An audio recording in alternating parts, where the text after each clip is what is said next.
me regarde. Elle parle. Visiblement, elle me parle. Je comprends rien. J'ai bien essayé de lui dire tout mon désintérêt pour une discussion, mais elle ne semble pas comprendre non plus ce que je lui dis. C'est pas grave. J'ai d'autres préoccupations. Déjà, il me faut absolument régler le problème de l'eau. Oui, ça coule tout le temps. C'est insupportable d'entendre ce goutte à goutte. Et puis ma femme me l'a toujours rappelé, n'oublie pas la plomberie. Alors je bricole. Je serre, je visse, je tords, je tâtonne, je dévisse, je revisse.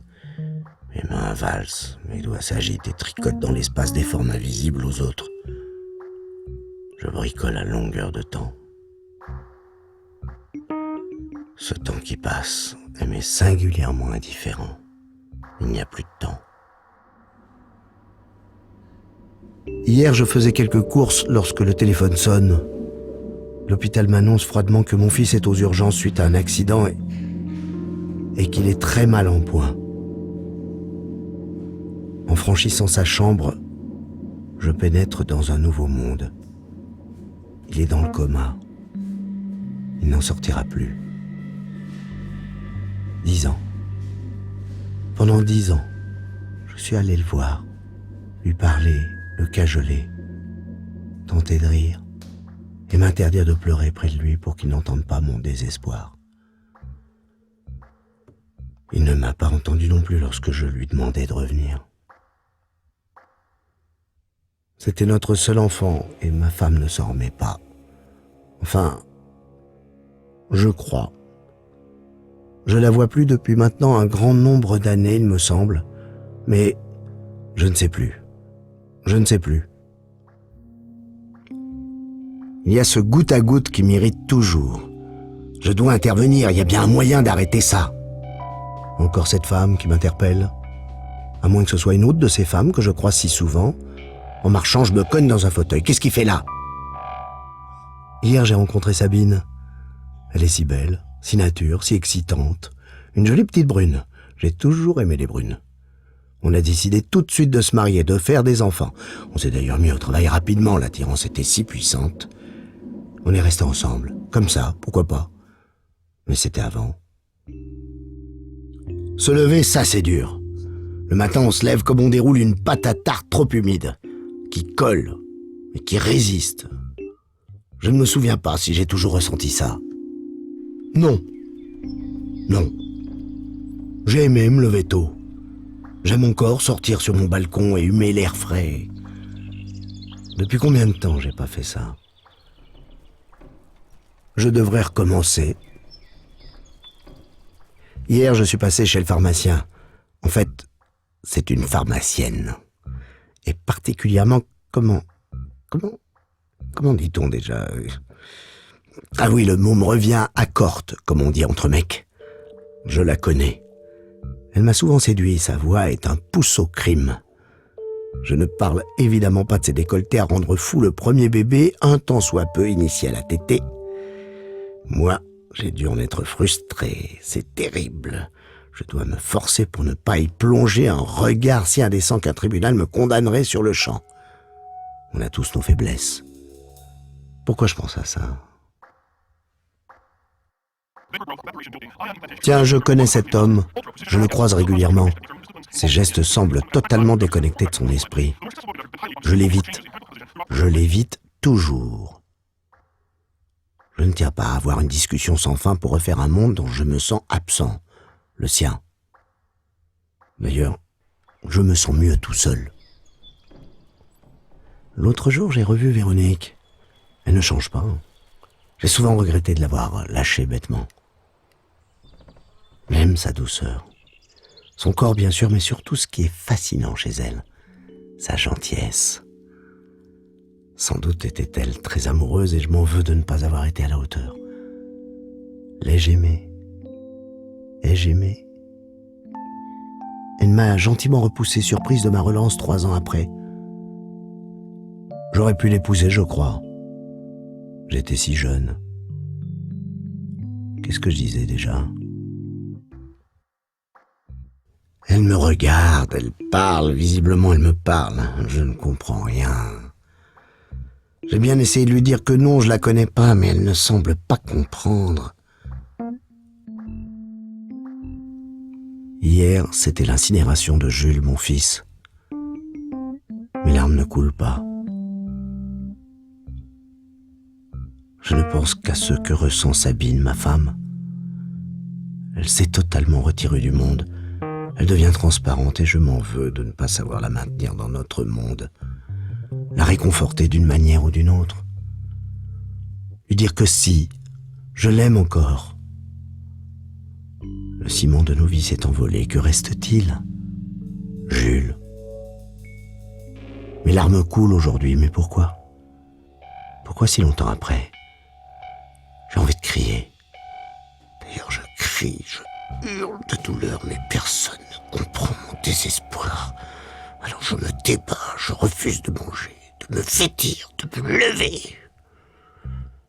J'aimerais tellement savoir où je suis. Où je suis. Où j'en suis.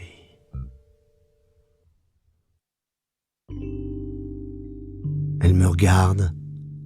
Je la voyais bien s'approcher, comme en attente.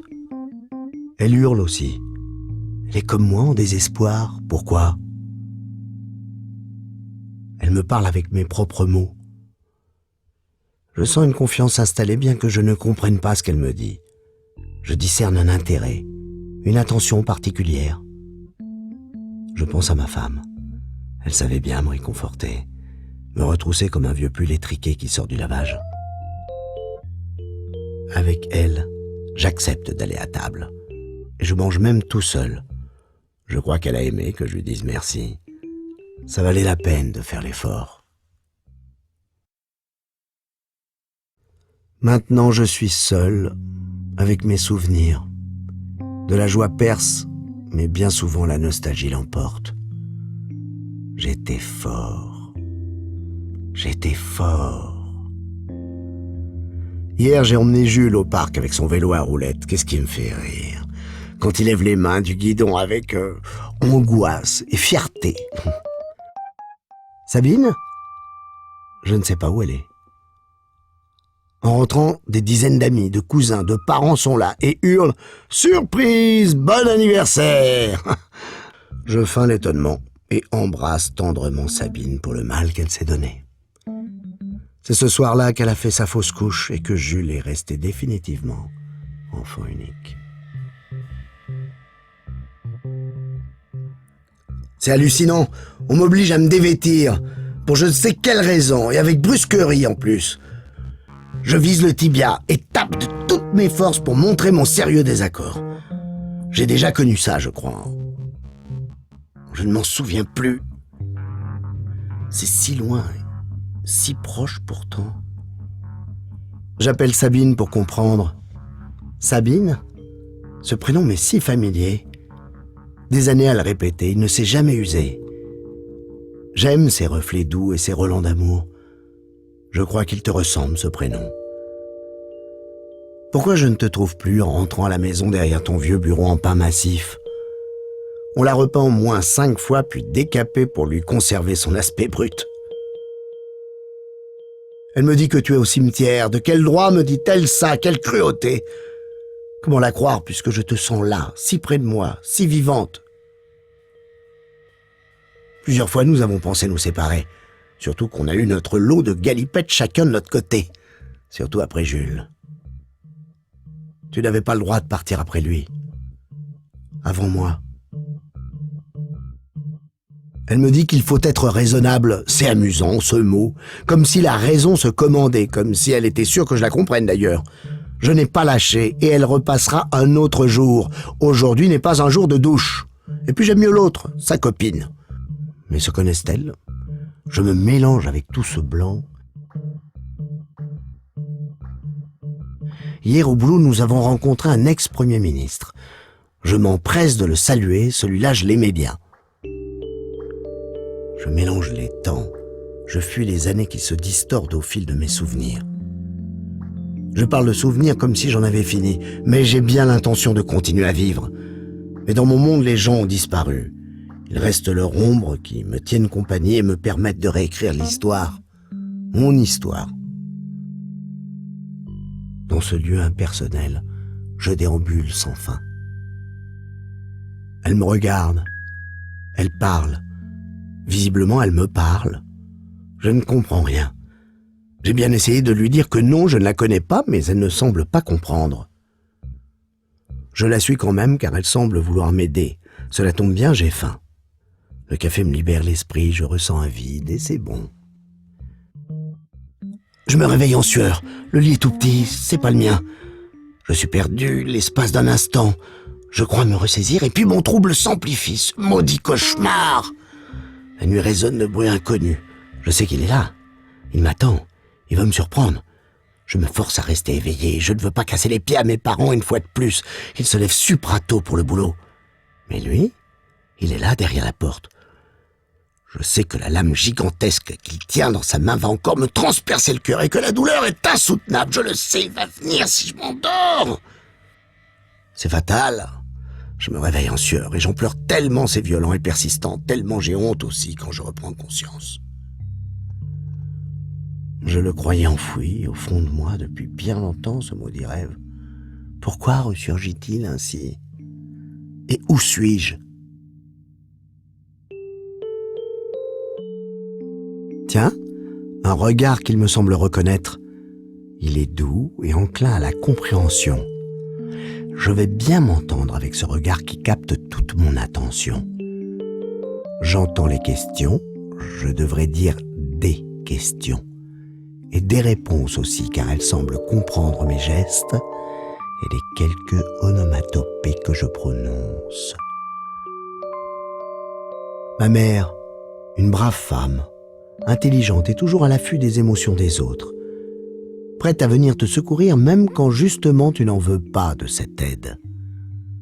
Je vois encore son visage, que les épreuves ont aidé à forger, mais où, le sourire pointant, tout l'amour du monde se lit.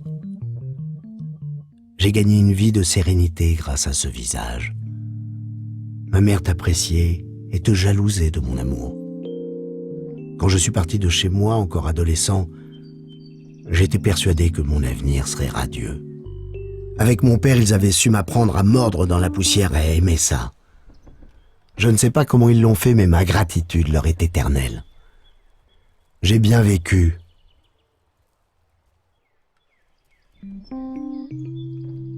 Hier, je l'ai revue. Tu sais, cette femme, si, la brune, encore une, d'accord, mais celle-ci est frisée. J'ai cru te perdre pour elle. J'aurais pu l'aimer. J'ai adoré respirer son parfum. Je t'en parle bêtement devant une urne, pleine de cendres, de tes cendres froides depuis déjà 5 ans. Tu es parti, et la vie est nettement moins épicée. J'aimais nos chamailleries, nos ententes complices et muettes, nos rêves partagés, nos ébats toujours trop rares. Quel bilan! C'est tout sourire que j'accepte un entretien avec elle. Elle me l'a demandé et j'accepte cette compagnie qui m'ouvre au monde. Je n'ai pas l'intention de trop dévoiler mon univers, mais partager un temps de ce temps si malléable et si déformé me soulage. J'ai entendu un jour une dame dire « Les souvenirs, c'est quand ils vous tombent dessus qu'on s'en souvient ». J'ai oublié cette dame, mais je me rappelle de sa phrase, d'un coup, comme ça, parce qu'elle m'est tombée dessus. J'ai bien vécu.